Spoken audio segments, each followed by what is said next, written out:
the contract negotiations and all that, but that's the more like mundane part of the job. So I won't get into that. The book is done, then it's out, and you can't do anything with it. Yeah. It's yeah, that would give everybody anxiety for years, I know. She turned in this manuscript that had to be completely overhauled because it was set in the world of publishing. So, we are incredibly critical about that. So I would write really trashy romance, but Yeah. yeah, but I wouldn't write. So I'm okay.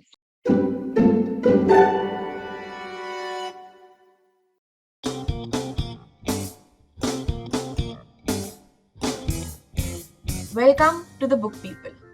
I'm Aishwarya Zawargekar, a writer, book editor, podcast producer, and the head of originals at Bound. In this path-breaking podcast, I demystify the publishing and creative industries and uncover the biggest opportunities and challenges for writers in India today. So this episode of the Book People once again has a guest host. So Tara Khandelwal, who is the founder of Bound and has been an editor for 10 years, is talking to Prerna Vohra. So Prerna has worked as a commissioning editor and a publisher in different publishing houses over the years. She has worked at Rupa, Hachette and Bloomsbury. And recently, she made the switch to the audio industry and started working as the content acquisition lead at Kuku FM. So Prerna talks about how the Kuku FM model works, why she decided to make this transition from the publishing industry to the audio industry, and how has that changed the way that she interacts with or the relationships that she has with writers and creators. And finally, she shares what are the different opportunities that exist for people who want to enter both of these industries and what are the pros and cons of each. So let's tune in. Welcome, Prerna. Hi. Welcome to the Book Hi. People. Lovely to be here. Thanks Yes. for having me. Yes. And I've been following your journey for a while. We were in touch when you were the publisher at Bloomsbury for a couple of books. And then I saw that you started this really exciting new journey at Kuku FM, which is one of India's largest audio OTT platforms, and you're a content acquisition lead. So, as somebody who also loves books, I have a bookshelf, right here, I know. loves books, loves reading, has worked in the world of books. I'm also now moving into the audio podcasting space because I feel there's so many synergies. I'm really excited to talk to you about, your journey, why the transition, what's the difference, what are the similarities. So yeah, let's get started. So you are now content acquisition lead at Kuku FM after working, for a long time in publishing. So what exactly does your job entail? So it's a lot of different things really. So one thing you have to understand about the startup space and in the Indian market is that it's changing constantly. So one of the mandates is basically to keep up with that change, bring in the content that people need at the time that they need it. So I think at the moment, like my mandate is to reach out to, to Indian and international publishers and agents for regional language rights. But it's also for, figuring out what is working, what kind of content is working based on the data that we have. And, we also ask a lot of people what they need. So we do calls with users or listeners and try to understand what we aren't providing that we can provide. And one of my mandates is also to bring in the content that matches that need. So it's also outside of audiobooks. It's not just books. So it's just audio content in general. And it's also to like in that vein to explore sort of collaborations with authors and publishers to create those original shows. If they don't exist in a book form, then create that show for that listener that has asked for something. So there's a lot of like internal coordination also required. Sometimes if I'm acquiring a big book, then I have to make sure that everybody's on board with it and everybody understands why we have acquired it. We've acquired it because we think that it fulfills a need for our end user. And then we all come to the same page on it, and then we market it accordingly, and we bring it to life in regional languages accordingly based on their needs. So and obviously there's the usual the contract negotiations and all that, but that's the more like mundane part of the job, so I won't get into that. Yeah, I mean, it's so interesting because you're saying it's very much data driven, and that's a little bit different from the publishing industry, where of course you get Nielsen figures, you understand what books are doing well, but you don't get this real time data the way that you probably do. Incredibly different. Yes, that was my biggest culture shock, to be honest. When I moved from traditional commissioning, which is very sort of gut based, I moved to a completely data-based system where all decisions were being made based on what data we had. And that is an adjustment I'm, to be honest, still trying to like teach myself, and I'm learning, but it's been fun. Yeah, I mean, it is completely different. So why the shift? Why did you think that, now is the time? And obviously there's so many similarities when it comes to making content, working with creators, what's a good piece of content, all of those things remain the same. But what was your thinking behind going into audio? So it was a few things. I think like now I was in traditional publishing for about 10 plus years, like across, I started with Rupa and Aleph, then I moved on to Hachette, India for a few years. Then I was with Bloomsbury for a few years. So like I started from a copy editorial role. So, so I've seen the entire traditional publishing process from the ground up, end to end essentially. So I felt as though I had reached a point where obviously each author brings a different perspective to their books, and working with each author is very different. But I wanted to sort of expand my skills a little bit and learn a little bit more. And I also think that, within traditional publishing, there is a stopping point to growth. Like you stay within a certain role after you reach a publisher or senior commissioning role, then you stay in that role for several years before you can, go ahead to say heading a list or, something similar. So I feel like it has reached its plateau to an extent. And I think the way that Indians are consuming content is changing very rapidly, like with the growth of OTT. You've seen it over the years. We've all seen it with the, with video OTT growing so fast, and audio is growing as fast. So I think it was an exciting time to kind of make that shift and understand, okay, I have these certain set of skills, and how can I apply it to a different sort of parallel medium, but also very different. I think that drove me more than anything else. The motivation to learn something new, but also to understand this new rapidly growing space, the new OTT space. And this opportunity came along, and Kuku is growing so fast, and it has like really well-known investors behind it, Nandan Nilekani, the people behind PUBG. So, so I wanted to kind of see if I could be at the forefront of this huge audio audio OTT growth in India. Yeah, for sure. I think I resonated with so much of what you're saying, and the way that we consume is so different, and that's why even I wanted to sort of expand, because good content is good content, and the creative process is similar, and all of these skills that we have as editors, they are applicable across formats. I think writers in general, creators are also thinking more format agnostic nowadays as well. I think so. Yeah. So a very simple question. What does a day in your life at Kuku FM look like? Can you walk us through that? Sure. Yes, it's very different. I mean, one, like the startup timelines are very different from, say, a traditional publishing timeline, where it's like, you get a manuscript and then you have about 6 months for it to go to press.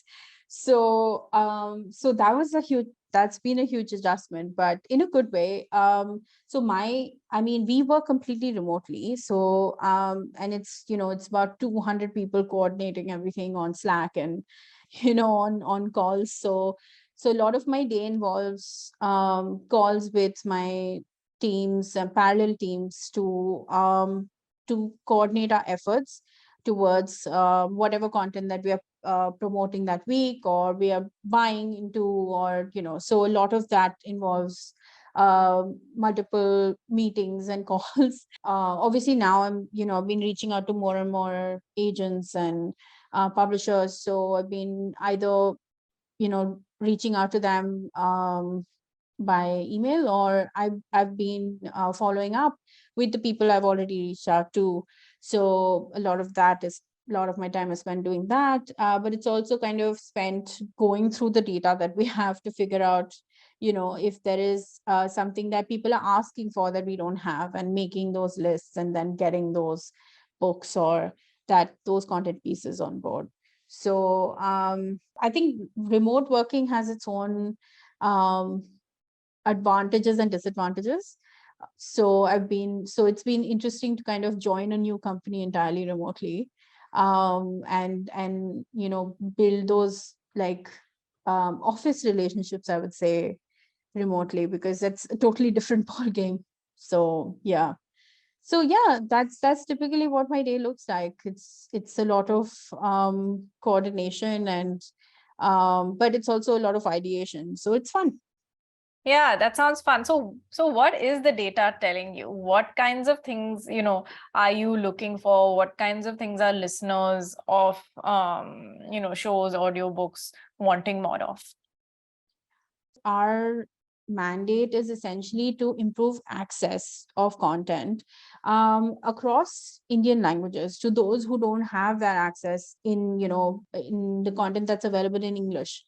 So we want to solve that access problem, right? People want to read these books or want to listen to this everything things that have been produced in English, but they just don't have that available in Hindi or Tamil or Telugu, Malayalam. So one of our main mandates is to solve that. And audio, again, like, doesn't take up as much data as video, so it's easier to penetrate tier 2 and 3 cities. So people, we've seen, generally want to better themselves, so so our focus is very strongly on like nonfiction, and on not just self-improvement. So there's a lot of personal finance, there's a lot of self-help, mindfulness. There are like, for instance, a lot of like UPSC students who consume biographies, historical content. There are shopkeepers who are consuming Kuku FM's content on like growing their business. So understanding how to market and how to understand GST, like small things, and there was a really interesting user case of this person who worked in the railway offices, and he wanted to he wanted to grow in his career. So he is learning soft skills, how to dress better, how to learn English. Like the learning English is a huge thing. So it's a lot of betterment, a lot of like how to earn more money or how to better their lives in any sort of way. So our content is tailored to that. That's been our learning so far, but it's also like there's also things that are relevant, that's happening in pop culture recently. For instance, like Ponniyin Selvan was a huge hit for us in Tamil when the movie released, because the books are available, and that was a big hit. So it depends. There's, for instance, the Chernobyl, which is a big hit for us in Malayalam, and the book How to Make Money with Breakout Trading is a big hit in Hindi. So so it's different languages have different needs, and we've been trying to kind of fulfill that. So yeah, so we don't do short content. So we do about 100 minutes is our normal show. And we've seen that people gravitate to like well told stories, good narration, and it's people want to learn something. So whatever time that they're spending on Kuku FM is spent on learning something. It's sort of middle ground that you have to find Sort of between like entertaining and edutainment. Yeah. entertainment. Yeah, that's a good word. But yeah. No, it Yeah. makes a lot of sense. And I think even in traditional publishing, the mandate has been towards nonfiction. Obviously, the demand is very different. This is, we're talking about English language publishing, and now you're in, catering to tier 2, tier 3 cities with a lot of regional language focus, and you're acquiring content for that. But generally, I feel for writers and for creators, non-fiction and self-help is a good way to go.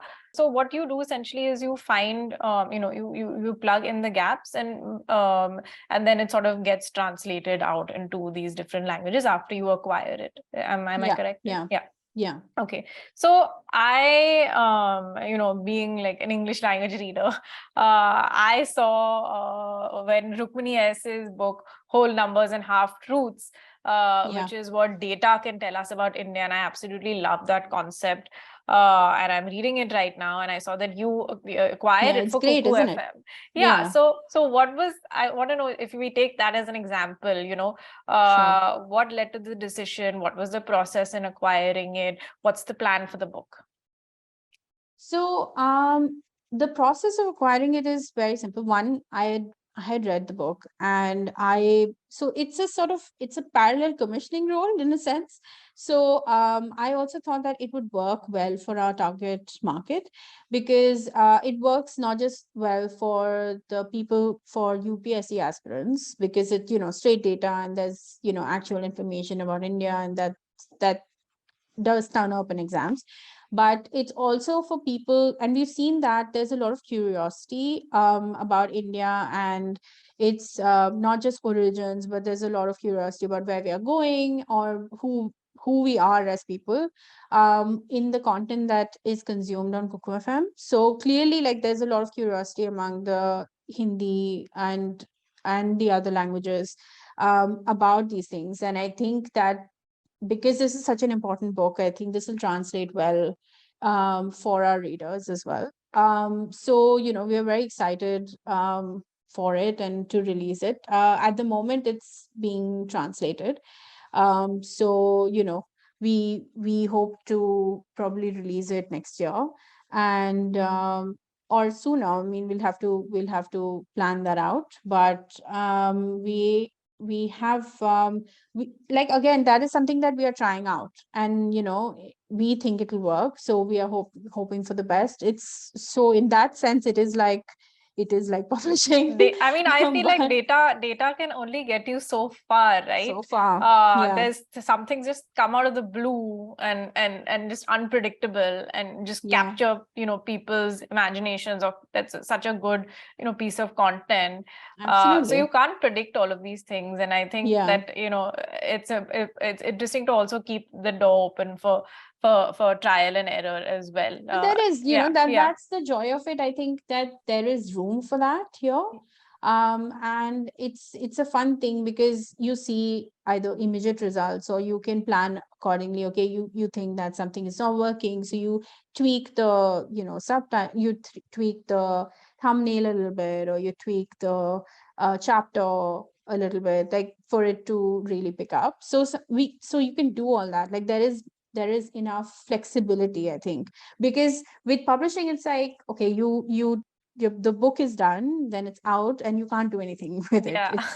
That would give everybody anxiety for years, I know. So I think that is a sea change here, because you can make those changes. It's a lot faster. It's a lot faster. I don't think you can compare the speed, I think, because, like, in terms of the amount of time it takes to translate and to render it in audio, it's really short. compared to the 6 months in Yeah, the publishing. 6 months. So So what do you think, because we spoke about people are changing the way they consume things. There are industries like, that have sprung up in the last 4 years. Like Kuku FM was started in 2018 and it's raised millions and millions of dollars in funding. So in the view of all of these developments, what do you think now is the role of traditional publishing, or what do you think is the future of books? I know this is a very loaded question, but I want your take on this. Future of books is an interesting question. I don't think anybody knows, to be very honest with you.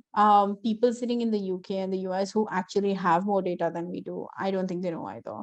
And I think in terms of I think they understand that there is they're sitting on a huge content base, and they now have to sort of make money by pushing this content out and as many forms as possible, because ebooks and audiobooks are growing. And I think publishers, especially the big five, are understanding that more and more.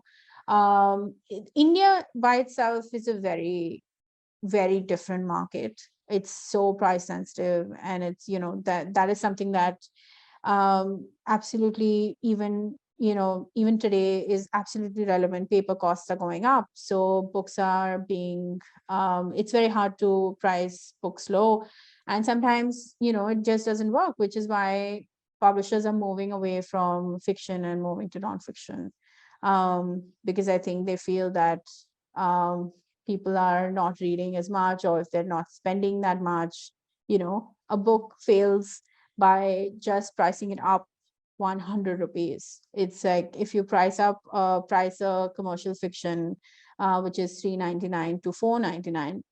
I don't think that works. That doesn't work anymore. But publishers are not making margins. So I think for books, especially in India, I think publishers have to realize that content has to be made available in more forms and languages. And I think that's the only way to grow, because at this point, books are competing with other forms of entertainment. I mean, books are not just competing with books. So if you're a Bloomsbury, you're not just competing with a PRH. You're also competing with Netflix and Hotstar and and Kuku FM. So you are. So if it's a more collaborative effort, and if you're selling that content across these platforms, then I think there's a way for everybody to be happy, for authors to make money, for publishers to make money. So I think more collaboration is the way to go, I think, for the future of books. It Yeah, has to be hybrid. yeah. I've been thinking about this so much, what is the future of books? How are creators paid? How are publishers making money? What is the difference between, all of these players who are making millions of dollars, etc. And I absolutely agree with you, because the amount of content that these publishers have, the juice that they have, and a book writer, somebody who can sit and do that research, or who can create worlds and write long form, those are skills that I feel are so necessary, especially for platforms like yours, etc. And I feel like there's so much potential that is waiting to be tapped into. So I totally agree that going across formats, etc., might be interesting for writers. Speaking about funding and pricing of books and how much authors get paid, in sort of this new industry, because we heard a lot about writers not getting enough advances, writers make very little money. Now we're in this growth industry of audio content. So how does this money go to the creator, who is honestly the backbone of any sort of distributor or creative company? Absolutely. Yeah. So I mean, the thing is that because we work on a royalty based system, like our growth peters down to the creator as well. So if what you create or what you write is very popular on the platform, it earns a bunch of money. And like our creators have earned anything between, I mean, like several lakhs a quarter. So it's more than one can, I know how much royalties pay of books, because it's like 7.5, and it's much higher with audio content, and I What think, is the royalty, if you don't mind me asking, for audio yeah, content? so it varies, but it varies between 20-30%. But I mean, but I think it depends on the amount of effort required at our end, because if we have to translate, we have to produce, like, so it would vary, but it's more than the usual standard 7.5% and 10% that one gets. And our thing is that we want our creators and writers to grow with us. So the more subscribers we get, the more they grow as well, because the more people listen to their content. So it's a very collaborative effort in that sense. And we are already at 2 million, and we're growing so fast. We've done like, I think we took, so from January to July or so, we were at 1 million plus, and in just 4 months, we've reached another million. So our growth is How just did that happen? How did you exponential. sort of like, is there any, I what think is the we've also, like I explanation? said, I think we've just been like, I think we've just been understanding what people want better, and sort of creating content accordingly, more thoughtful way. But also we've been marketing better, and people want to write for us because we're growing fast, so we're getting better content. So all of that, it factors into that growth, and I think it's just going to grow and grow, because um it's not just about marketing, because at one point you want a user to also, so fine, you market something, and they download the app, but they also have to stay on the app. So, and that is, so good content is very important in making that happen. And so it is a collaborative effort at the end of the day. So I think that's how, like, I think it's just, we've just been understanding our target group better. Yeah, that's fantastic. I read that, you have 150,000 plus hours of content in various formats. And with, as you said, there's so much competition. You have Spotify and, all these players and other audio OTT platforms. And to get that number, and that whole thing of content is king. So how do people sort of pitch to Kuku FM? What is the sort of process of like a lay writer trying to sort of get on this platform?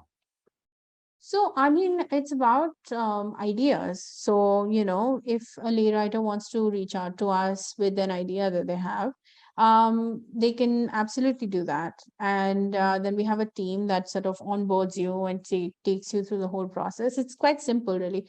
And then we create, like, if they're writing the whole show, we have a narrator. We get a narrator on board. We create the show.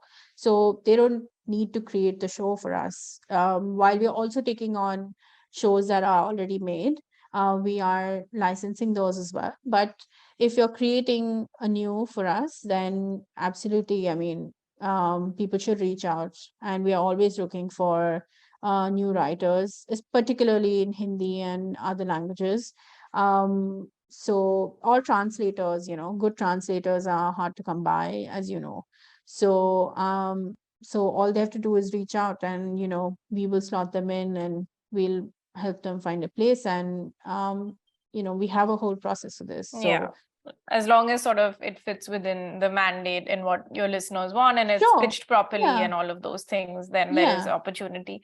How is your relationship with creators? Has it changed? Because an editor in a publishing house, obviously, you're very close to your authors. You work with them for 6 months, as you said.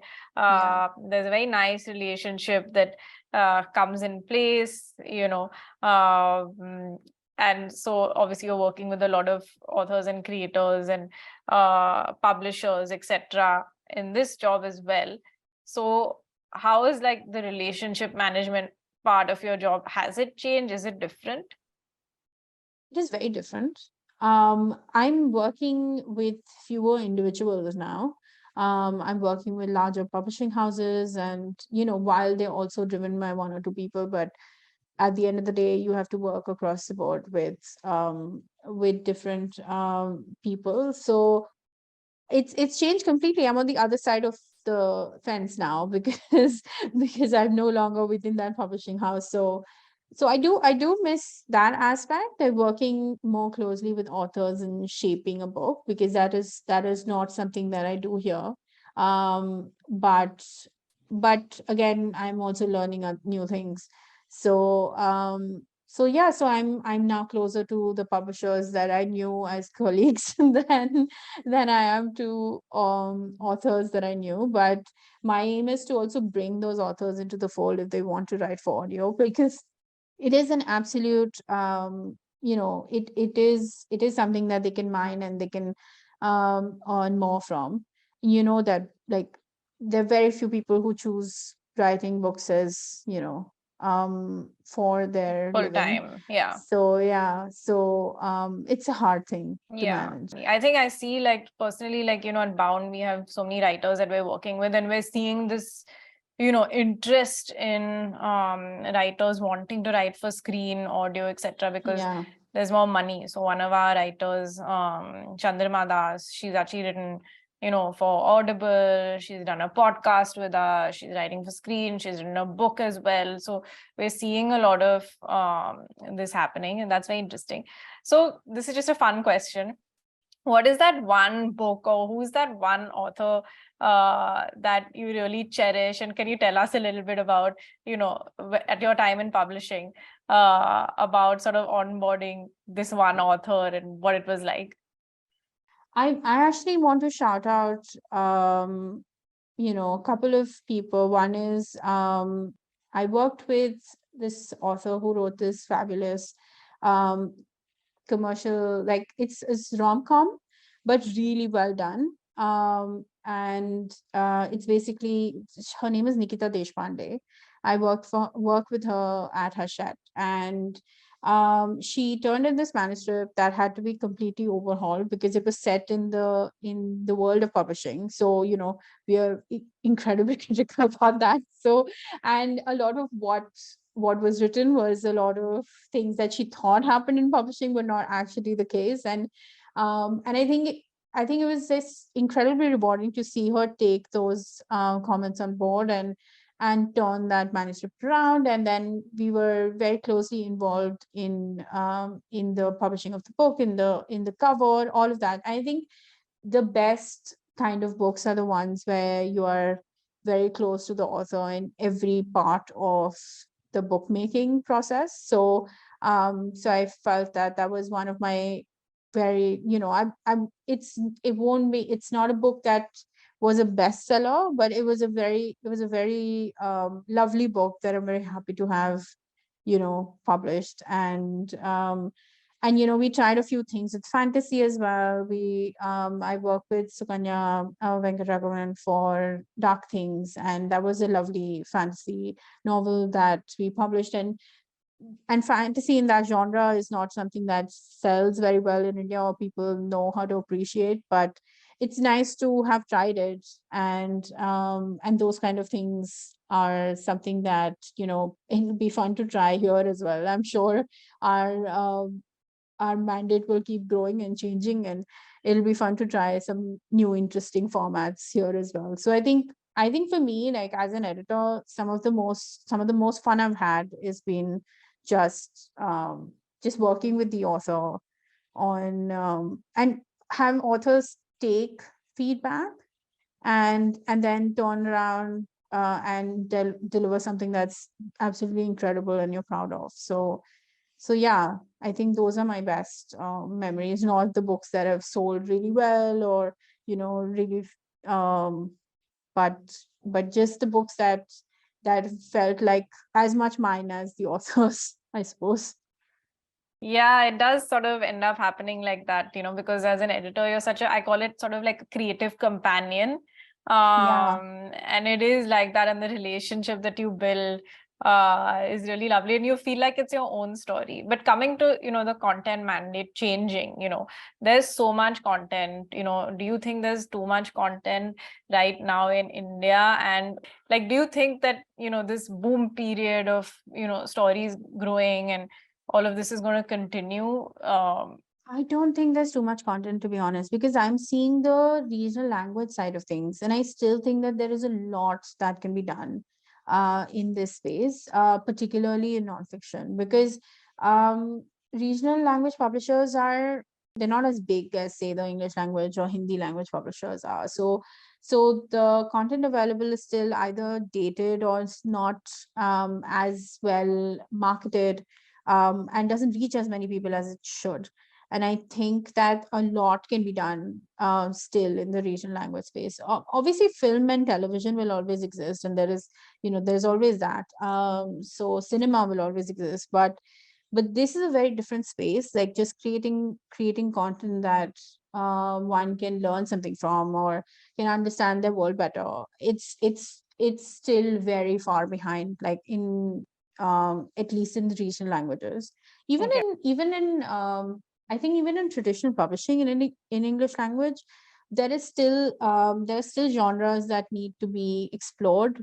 It's just that I think it's become harder to have people buy into those books or find those books, even because bookstores are shutting shop, and people, there's not as much footfall anymore, and it's hard to find new books on Amazon. It is. Yeah. I Do you mean, you think see the that bestsellers and Yeah, I think I agree. Like with regional language, there's so much, like even in translation that we can do. There's so many stories.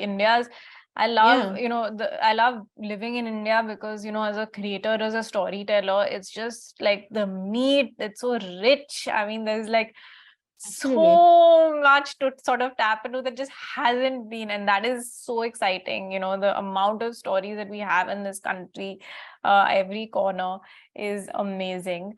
So I definitely think that, what can we do sort of like to promote, one thing is like obviously Kuku FM is finding these stories, translating, really good work into regional languages. So that's a very Yeah. big opportunity. But as publishers, maybe like merge or bookstores shut down, and you're saying the discoverability of new ideas and new content that maybe, can be given to OTT platforms or, even translated, that will, if that shrinks, then how do we find these, because you're working with publishers, how do we find these new stories?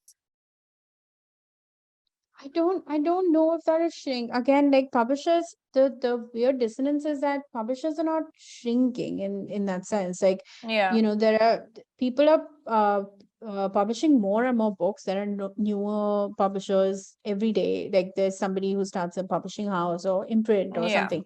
So there's clearly, like, there's always going to be people who want to tell stories. There are always going to be people who want to listen to these stories or read these stories, or so I think it's just about how and which medium these stories are consumed in. There has to be an increase in collaboration, I think, between the people who are creating these stories or publishing these stories, and the different mediums in which they can be told. So yeah, I don't think there's going to be a dearth of, like, people wanting to tell stories, to Oh be yeah, honest. no, Yeah. the amount of stories that it just amazes me, when I think about the scale and the volume of this country, Yeah. and the kind of potential we have, and we haven't even tapped into sort of like marketing these stories abroad enough, or Yeah. the amount of opportunity there is, and that's why sort of I'm in this field too. People are always like books are dying, there's too much, there's always sort of like these things floating around, and I'm always like on your page when I say the amount people are not going to stop creating stories, people are not going to stop wanting good stories, and the amount Yeah. of stories that India has is Yeah. amazing. So it's actually a good place. Okay, so the last few questions, what is the best and worst aspect of your job?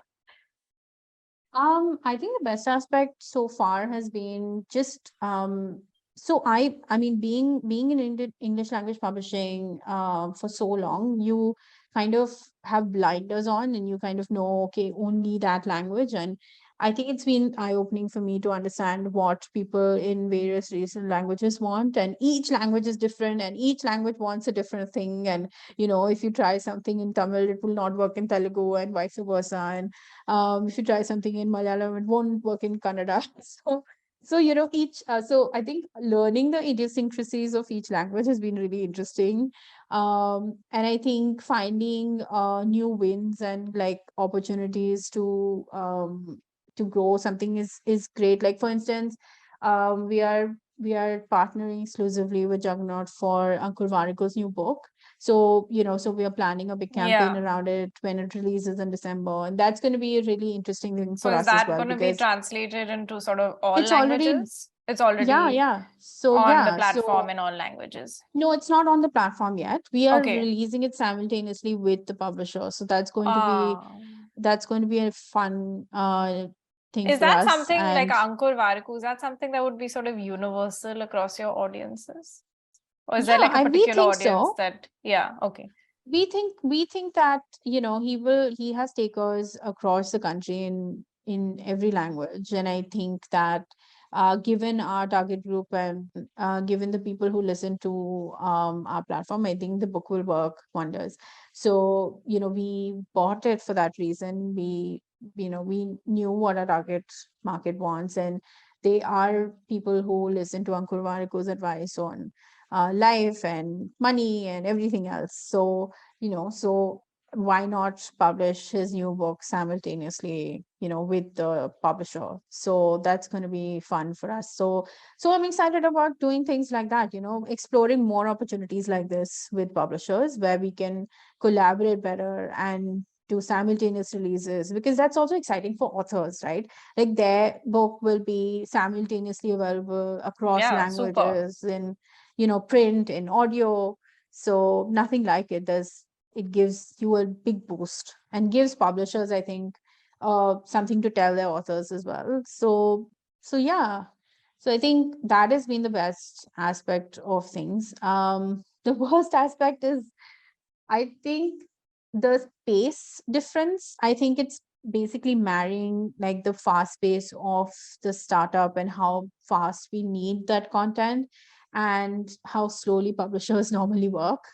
So, it takes a long time to get deals done and to it for the most part. And I think there's still a bit of hesitancy in India in trusting what they think is the unknown, and because we work completely in regional languages, and it's not something that I think English language publishers have explored as much.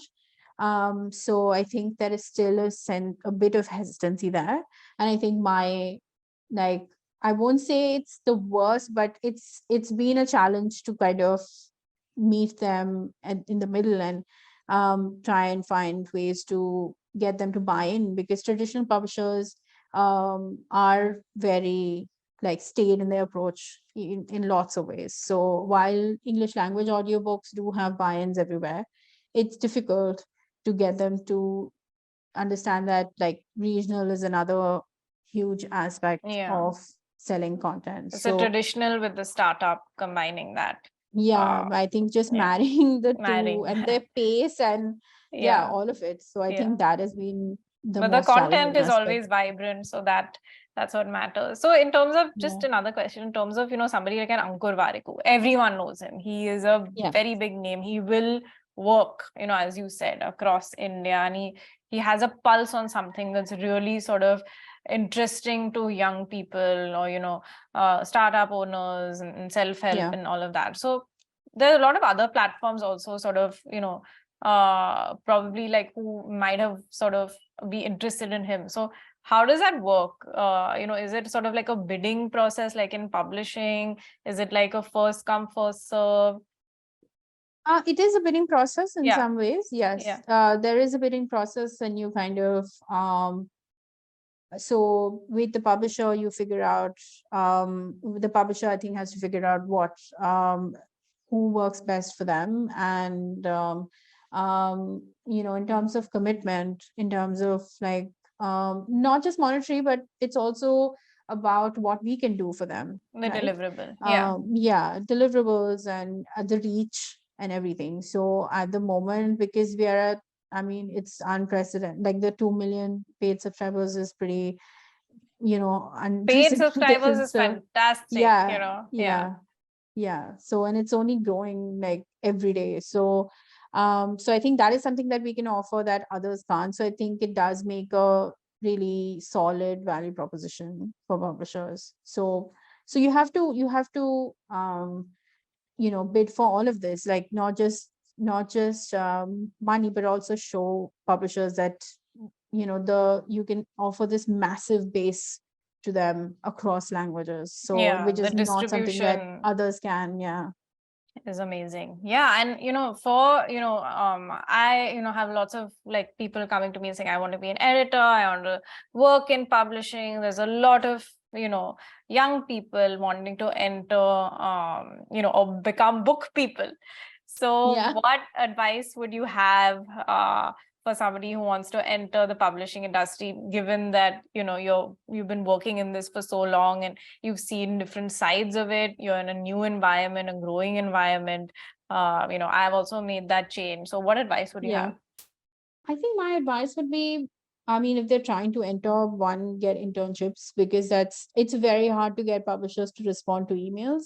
So sometimes I think getting an internship and getting to know the publishing house from within is easier.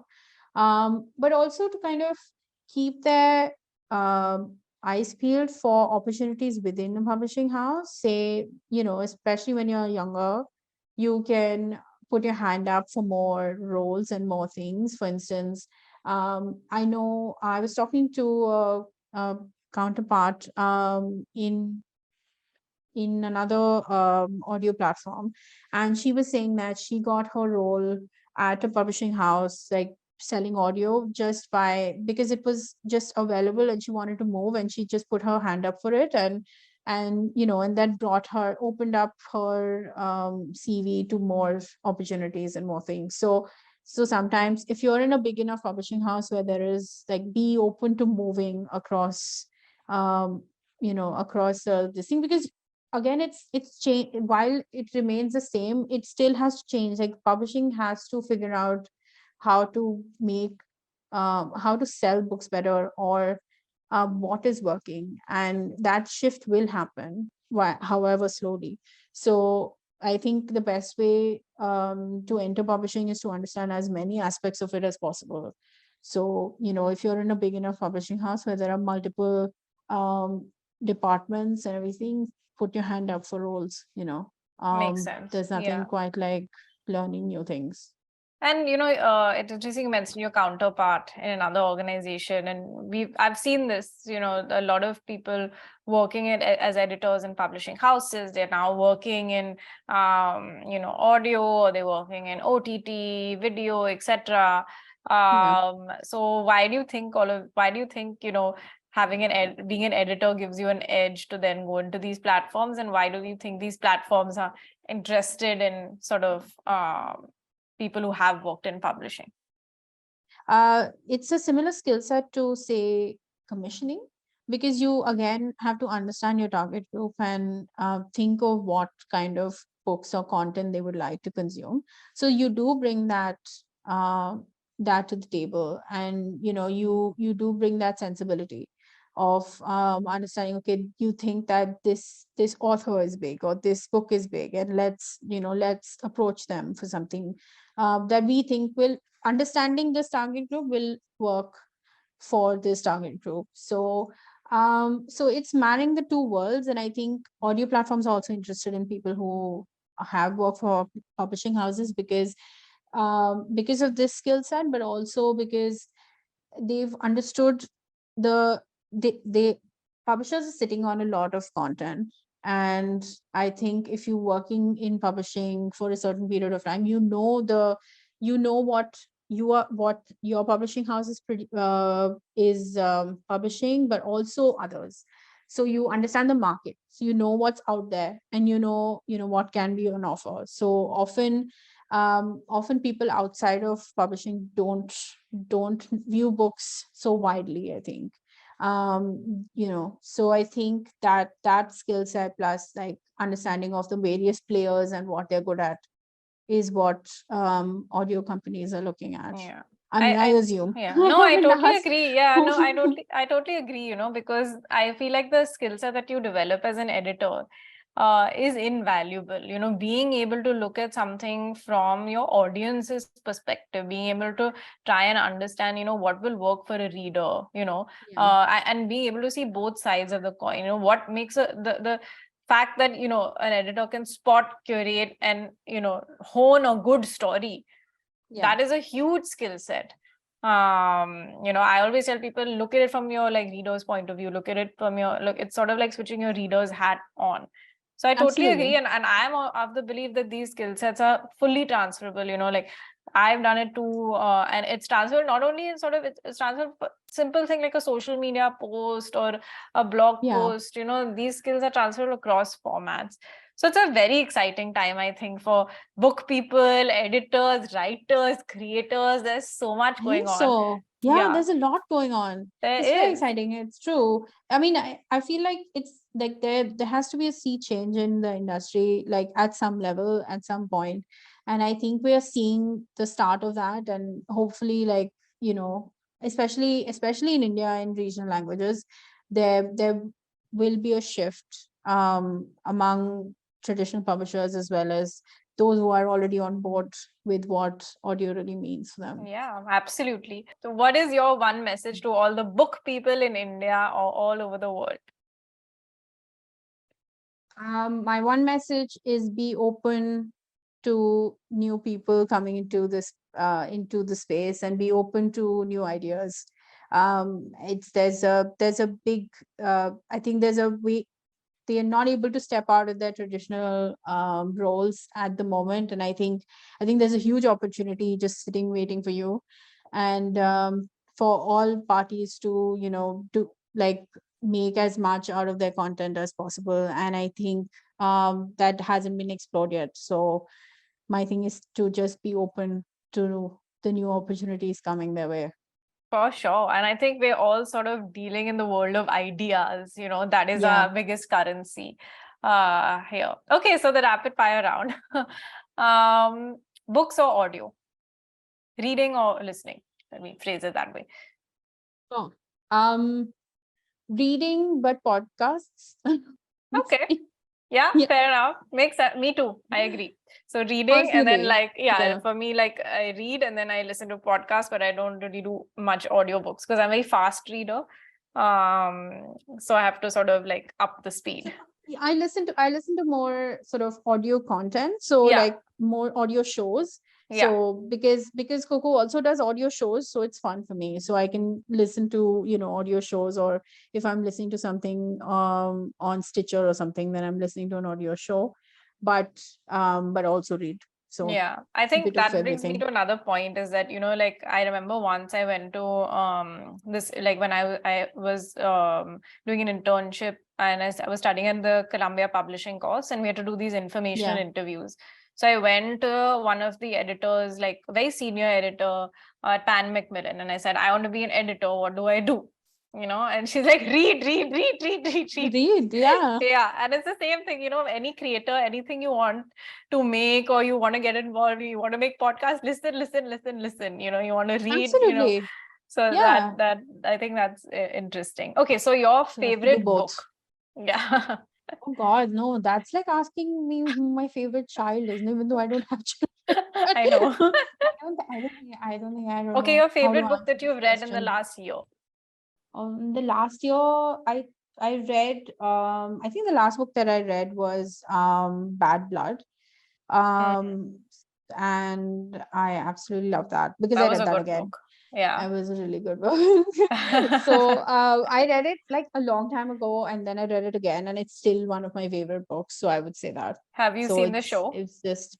I've seen the show. I've seen the documentary. Yeah, I just find that whole story really fascinating. Yeah, like the whole like Elizabeth Holmes, scamming people about blood tests. If our listeners have not, it's one of my favorite books because it's just genius. I think the way that it's been written, and it's such a fascinating story. So yeah. So what is your favorite genre in the books that you've commissioned, and what is your favorite genre as a reader? My favorite genre in the books I've commissioned is crime and thrillers always. It's been incredibly fun to commission those and to edit those, and find the little loopholes. It's really fun. And I think one of my favorite genres to read is at the moment weirdly true crime. So at the moment, but it changes. Any It recommendation? sometimes it's also romance. So yeah, no, I think my recommendation was Bad Blood. Blood. Yeah, that's a Yeah. good one. Yeah. So yeah. Okay. So if you wrote a book, what would it be on? Oh God, I would never write a book. I think it's a lot of effort. And I really admire authors who can put that much time Me and too. energy. And that's why I've always liked being an editor, because I can never see myself writing anything. Me too. Yeah. Yeah. So people always ask me, they're like, "Oh, you're an editor, you write books." I'm you like, write no. books. Not once have I ever tried to write a book. I have a lot of relatives who've asked me that question, when are you writing your book? I'm like, no, I'm happy to be behind the scenes. I'm happy to shape your writing, but I'm no writer. Thank you. I think if I would write really trashy romance, but yeah, but I wouldn't write, so I'm okay. Yesterday I was reading an interview of Jerry Pinto, and he said that his favorite editor is Ravi Singh, and one of the reasons he really likes him is that because Ravi doesn't want to ever write a book. His focus is editing. I have worked with Ravi Singh, so I know. Yeah. I know. Okay, so one tip for writers who want to make money. Sell your content to different platforms. I would say, not just in book form. So because there's not that much money in that format, and also learn how to sort of market online better. I know some people who are doing that really well these days, and they have managed to kind of make money slowly and steadily. So if you can get a consultant on board who can allow you to market on Amazon and push your publisher to price your book low, especially for fiction. I won't say that the same thing for nonfiction, but I would definitely recommend, if you're writing a commercial fiction book, not so much for literary, but if you're writing commercial fiction, then try and get your publishers to price your books accordingly, and then market the hell out of it. Totally agree. Yes. Authors have to be behind their books now. I agree. You just can't rely on your publisher to do everything. Yeah. So because they don't have time or bandwidth, and I've seen that personally across the board. So you just have to push your book, and that's the reality. Be relentless. Just go to bookshops, push your books as much as possible. I mean, I think one of the successes is Amish Tripathi. He did that and became a huge success, and it still is. So you have to champion your own book. You can't sit back and think that it's I just totally agree with that. You have to. It's so important to sort of always innovate in that regard as well. So thank you so much, Prerna. I could have gone on and on talking to you. I had a blast. Thank you for your insights. I hope it was useful to somebody, whoever is listening. And I hope it wasn't too dull. So no, not at all. I think very useful, very real, very insightful about a new industry. And sort of like a new kind of career aspect for people who are book people as well. So yeah, sure. If anybody wants to reach out to me, I'm happy to answer questions about the role and the industry. So always happy to help. Great. That marks the end of another episode of The Book People. Tune in every Thursday for some breakdowns, some truth bombs, and some insightful and real conversations with industry experts about all things books. This podcast is created by Bound. We work with writers and brands to create content across formats, whether it's books, podcasts, newsletters, or screenplays. So get in touch to see how we can help you grow through stories. And follow us at Bound India on all social media platforms. I'm your host, Aishwarya Zawargekar. You can follow me on LinkedIn, where I share many more insights about books and content. Or you can get in touch with me at aishwarya@boundindia.com if you have any suggestions on topics I should cover, or if you want to book any of my services or consultation calls. Until then, keep writing.